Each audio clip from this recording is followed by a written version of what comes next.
Freddie Rahmer gets a Pennsylvania Speedweek win at Lincoln, beating the rain and a weird situation that cut the race short. We discuss it on today's edition of the Sprint Car Unlimited 90 at 9. The last time Rahmer won a PA Speedweek event was June 29th, 2 years ago at Lincoln Speedway. Last night he scooted past Anthony Macri right around the midway point of the 30-lap affair and collected his fourth career win with the series. Coming into this year's 10-race extravaganza, Rahmer was not on the list of favorites to contend for a title. But after two events in which he's qualified decent and run in the top five, including last night's win, he is 20 markers ahead of Danny Dietrich and 33 in front of Anthony Macri. We are way early in the game here. There are 6 races left on the schedule, and even with Grandview looking dicey and in serious jeopardy of being lost to weather, there are 5 races in which Rahmer's going to have to hold off some stiff competition. So the question remains, can he win his first PA Speedweek title? Sure, it's possible.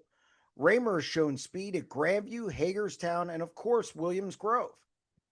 The determining factor will be his performance at Port Royal, a track he's won at twice in 2018, but has struggled at mightily ever since.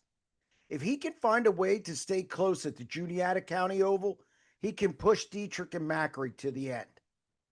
Under the category of weird was the ending to last night's main event at Lincoln.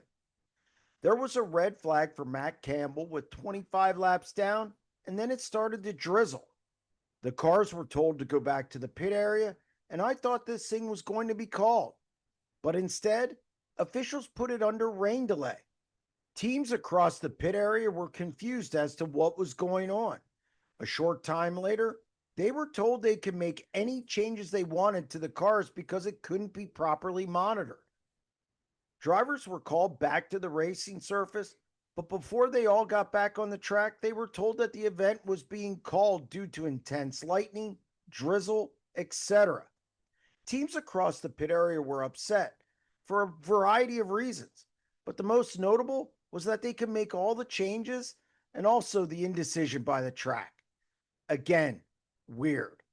That's going to wrap up this edition of the Sprint Car Unlimited 90 at 9, and we'll be back tomorrow. Stay tuned.